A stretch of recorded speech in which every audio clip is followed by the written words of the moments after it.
एक कथा महापुरुष सुनाते हैं, एक भोजन प्रेमी व्यक्ति थे।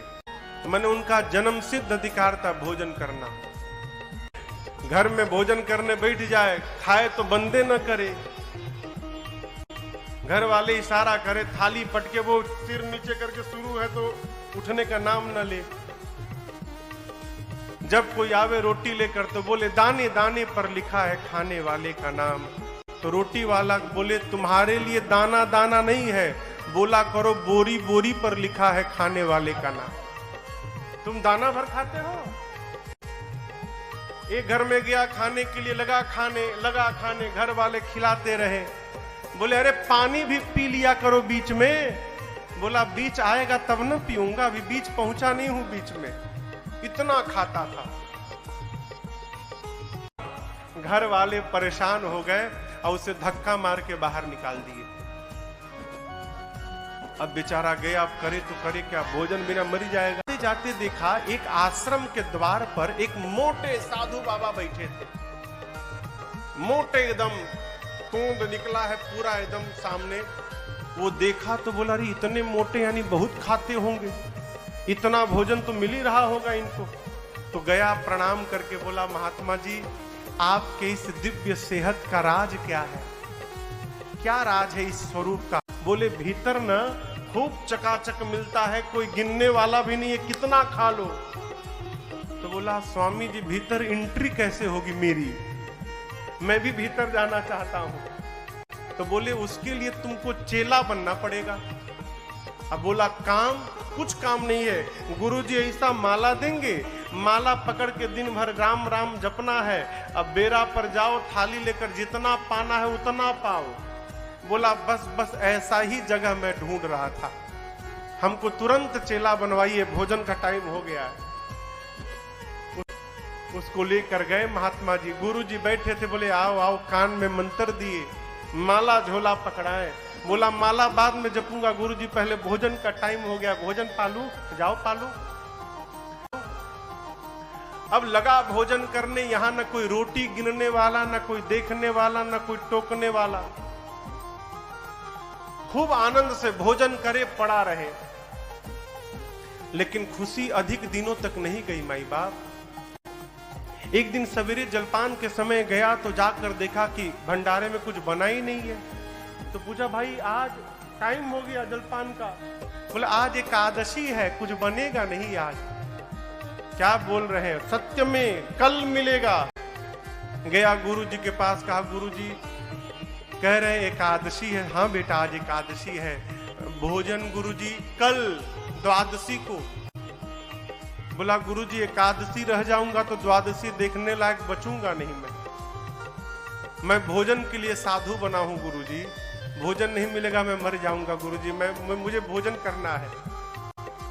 गुरुजी बोले देखो ये तो मानेगा नहीं, मना कर दूंगा तो चोरी छिपे खा लेगा। बोले अच्छा एक काम करो, यहां तो बनेगा नहीं, तुम राशन ले लो और राशन लेके जाओ नदी के किनारे, बना के खा लेना तुम, लेकिन ठाकुर जी को पहले भोग लगा देना फिर खाना। एक दूसरे चेले को गुरुजी बोले देखो बहुत ज्यादा खाता है ये, तो 2 आदमी का भोजन देना, इसको राशन दे देना, अपना बनाएगा। गया नदी के किनारे नहाया, 2 बनाने के बाद गुरुजी की बात याद आई कि भगवान को भोग लगाना। सामने रखा, कहा राम जी भोग लगा लीजिए फिर मैं पाऊंगा।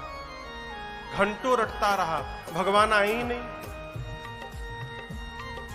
बार बार कहता है, यहाँ स्वामी जी एक भजन गाते थे, कहता है अरे मेरे राम आइए, प्रभु राम आइए, मेरे भोजन का भोग लगाइए। मेरे राम आइए, प्रभु राम आइए, मेरे भोजन का भोग लगाइए। मेरे भोजन का भोग लगाइए।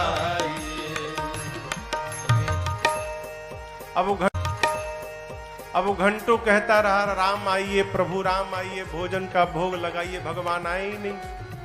अंत में आ गया उसे क्रोध, बोला आखिरी बार बोलता हूं आना है कि नहीं आना है?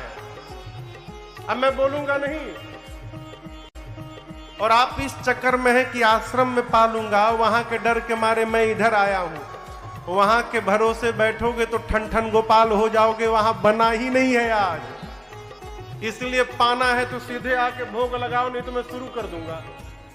अब जब ऐसे बोला भगत, तो आपको बतावें, उसके सामने भगवान साक्षात प्रकट हो गए हो,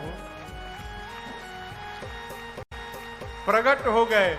लेकिन आप तो खुशी में ताली बजा दिए, वो खुश नहीं भया, वो दुखी हो गया। क्यों?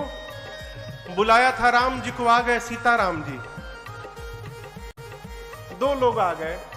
अब वो देखा दो आदमी का भोजन है, दो यही आ गए तो हमारे लिए क्या बचेगा। बोला आप दो लोग आ गए।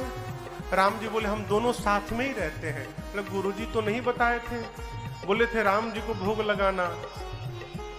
अच्छा अब आए हैं तो पा लीजिए। मैया और भगवान पाए, थोड़ा सा उसके लिए छोड़ दिए, बेचारा आधा पेट पाया। बोला ये बताइए अगली एकादशी को भी आप दो ही लोग आएंगे ना? अभी बेचारा कंफर्म कर लिया अगली एकादशी का। राम जी बोले हाँ बस दो लोग, और कौन है? गया अगली एकादशी आई तो गुरुजी से कहा गुरुजी आप कहते हैं राम जी का भोग लगाना, सीता राम जी दोनों आए थे, मैं आधी पेट खाया गुरुजी, अब की बार 3 लोगों का राशन दीजिएगा। गुरुजी सोचे लगता है भूखा रह गया होगा, बहुत खाता है ना। बोले अच्छा ठीक है चलो इसको 3 लोगों का राशन दिया जाए। गया बनाया, बनाकर फिर बुलाने लगा, अरे मेरे राम आइए मैया साथ लाइए, मेरे भोजन का भोग लगाइए। ओ मेरे राम आइए मैया साथ लाइए, मेरे भोजन का भोग लगाइए, मेरे भोजन का भोग लगाइए। जैसे बोला प्रभु सामने आइए, मेरे राम आइए मैया साथ लाइए। प्रकट हो गए कौन? राम जी, सीता जी और लक्ष्मण जी। अब की बार लक्ष्मण जी भी चले आए। अब लक्ष्मण जी को देखते आग बबूला हो गया। बोला ये कौन है? लक्ष्मण जी बोले प्रभु कहां लेके चले आए, इतनी आदर से बोल रहा है मुझे मेरे बारे में। राम जी बोले मेरे भाई हैं ये, पिछली बार तो नहीं आए थे। राम जी बोले कहीं फंस गए थे, आपको बताना चाहिए था ना कि ये भी आते हैं आपके साथ में, ये भी खाएंगे। राम जी बोले आए हैं तो पाएंगे ही, अब करे तो करे क्या। बोले ठीक है पा लीजिए। अब राम जी, सीता जी, लक्ष्मण जी भोग लगाए।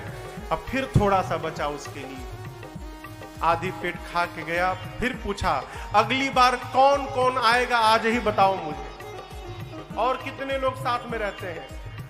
भगवान बोले कहीं भी देखिएगा तो हम ही लोग मिलेंगे, बस 3 लोग, और कोई है ही नहीं, बस मेरे भाई और ये सीता जी। गया अगली एकादशी के दिन बोला प्रभु नहीं हो पाया था, सीताराम जी के लिए ले गया, लक्ष्मण जी भी चले आए थे, मैं फिर आधी पेट रह गया था। अब की बार जोड़ने लगा, 3 वो, 3 मत 4 मान के चलो, कहीं एक और बढ़ा के ले आए तो 4 वो और 1 मैं। बोला अब की बार 5 लोगों का भोजन चाहिए। गुरु जी बोले इतना नहीं खाएगा, इतना कैसे खा लेगा, लगता है ये राशन बेचने लगा है। अब इसको रंगे हाथों पकड़ना पड़ेगा। गुरुजी उससे कुछ नहीं बोले और दूसरे चेले से बोले इसको 5 लोगों का राशन दिया जाए। राशन लेकर गया और उसके पीछे पीछे गुरुजी चल गए छिपके कि देखो तो करता क्या है। जाकर गुरुजी एक पेड़ के पीछे छिप कर बैठ गए। ये गया स्नान किया और स्नान करके आज भोजन बनाया नहीं, बनाने के पहले ही बुलाने लगा। क्यों? देख लूं कितने लोग आ रहे हैं, लगा बुलाने। अरे मेरे राम आइए, सीता राम आइए, भैया साथ लाइए, मेरे भोजन का भोग लगाइए। ओ मेरे राम आइए, सीता राम आइए, भैया साथ लाइए,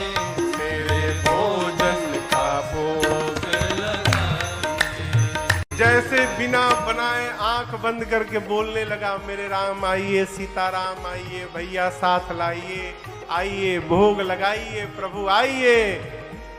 जैसे गाया प्रकट हो गए कौन? राम जी, सीता जी, लक्ष्मण जी, भरत जी, शत्रुघ्न जी, हनुमान जी। इतने लोग लगा कि अरे अरे अरे बस करो बस करो बस करो। बोले आज तो हद कर दी, दो तो बढ़ाए, साथ में एक बानर भी लेकर आए हैं। अब चुपचाप बैठा है, कुछ नहीं बोल रहा है। भगवान बोले कहां है, लाओ भोग लगाएं। बोले क्या लगाएं भोग? भोजन। कैसा भोजन बनाए? आज तो मैं बनाया ही नहीं। क्यों बनाऊं जब बनाने के बाद आज कुछ नहीं मिलने वाला है? पिछले दिन तो थोड़ा बच भी गया, आज 5 लोगों का लाया हूं, 6 आप ही आए हैं, एक मैं 7, तो आज तो कुछ मुझे मिलेगा नहीं। जब मिलेगा नहीं तो मैं क्यों मेहनत करूं? ये है राशन, अपने बनाओ, खाओ, भोग लगा के जाओ, मैं नहीं बनाऊंगा। बैठ गए, राशन सामने कर दिया, कहा बनाओ खाओ ला जाओ यहां से। भगवान बोले ठीक है चलो, राशन लाए हो ना, कम से कम हम लोग बना के भोग लगा लेंगे। हनुमान जी लगे कूद कूद कर लकड़ी लाने सामान, भरत जी अमनिया करने लगे सब्जी, सब लोग काम में लग गए। सीता जी भोजन बनाने की तैयारी करने लगी। ये चुपचाप बैठ के बुदबुदा रहा, बताओ आज भूखे मार डालेंगे, कल की द्वादशी नहीं देख पाऊंगा मैं, आज मर जाऊंगा मैं। 5 लोगों का भोजन भी लाकर बताओ नहीं भोजन मिल पाएगा मुझे। गुरु जी देखे, गुरु जी को कुछ नहीं दिखाई दे रहा है। गुरु जी देखे कि ये बना क्यों नहीं रहा है, चुपचाप बैठा है। तो गुरु जी गए, गुरु जी को देखते प्रणाम किया। गुरु जी बोले बेटा भोजन क्यों नहीं बना रहे हो? बोला क्यों बनाऊं, जब भोजन बनाने के बाद मिलना ही नहीं है मुझे तो क्यों मेहनत करूं? ये बनाएंगे भोजन करेंगे। गुरु जी बोले बेटा 5 लोगों का राशन लाए हो, बनाओगे तो क्यों नहीं मिलेगा? तो बोला आपको ये राशन दिखाई दे रहा है और यहाँ बारात आकर बैठी है वो नहीं दिखाई दे रहा है। अब गुरु जी बोले मुझे तो कुछ नहीं दिख रहा है, कौन आया है? बोला यहाँ पूरे राम जी, लक्ष्मण जी, सीता जी, भरत जी, शत्रुघ्न जी, और वो उधर देखिए वो हनुमान जी हैं, शायद हनुमान जी भी हैं। इतने सारे लोग आए हैं, आपको नहीं दिख रहा है? गुरु जी बोले बेटा मुझे कुछ नहीं दिख रहा है। अब इसके लिए और समस्या लगा रोने राम जी के पास जाके, गुरु जी राम जी एक तो आज ऐसे ही मैं मरने वाला हूं भूख, ऊपर से आप मेरे गुरु जी को नहीं दिखाई दे रहे हो। गुरु जी सोच रहे हैं कि मैं झूठ बोल रहा हूं, प्रभु इतनी बड़ी समस्या में मुझे क्यों डाले हैं आप मेरे गुरु जी को क्यों नहीं दिख रहे हैं? राम जी बोले मैं तुमको तो दिखूंगा लेकिन तुम्हारे गुरु जी को नहीं दिखूंगा मैं। अब ये गया गुरु जी के पास, पांव पकड़ के कहने लगा गुरुदेव आप मेरा विश्वास करिए गुरुजी, सत्य में राम जी पूरे परिवार के साथ बैठे हैं और मुझसे कह रहे हैं कि वो केवल मुझे दिखाई देंगे, तुम्हारे गुरु जी को नहीं दिखाई देंगे। अब गुरु जी ये बात सुने तो रोने लगे और शिष्य अपने गुरु की आंखों में आंसू नहीं बर्दाश्त कर पाया हो, गया राम जी के चरणों को पकड़ के वो शिष्य रोने लगा, कहा प्रभु आप मुझे दिख रहे हैं, मेरे गुरुदेव को क्यों नहीं दिख रहे हैं? मैं तो कुछ नहीं करता हूँ, केवल नकली साधु बना हूँ प्रभु भोजन करने के लिए। मेरे गुरुजी तो कितने ज्ञानी गुरुजी हैं, आपके भजन में भी लगे रहते हैं, आप इनको क्यों नहीं दिख रहे हैं? राम जी ने कहा बेटा ये सत्य है कि तुम्हारे गुरुजी बहुत ज्ञानी हैं, लेकिन एक बात कहें, जितने सरल तुम हो उतने सरल तुम्हारे गुरुजी नहीं है, इसलिए केवल तुमको दिखाई पड़ूंगा, तुम्हारे गुरुजी को नहीं दिखाई पड़ूंगा। भगवान के चरणों को पकड़ के रोने लगा वो, कहा प्रभु मेरे लिए आप एक बार गुरुजी को दर्शन दीजिए। तो भक्त के कारण भगवान ने पूरे परिवार के साथ, पंचायतन दरबार के साथ उनके गुरुदेव भगवान को भी राम जी ने दर्शन दिया और शिष्य के कारण गुरु जी को भगवान का दर्शन प्राप्त हुआ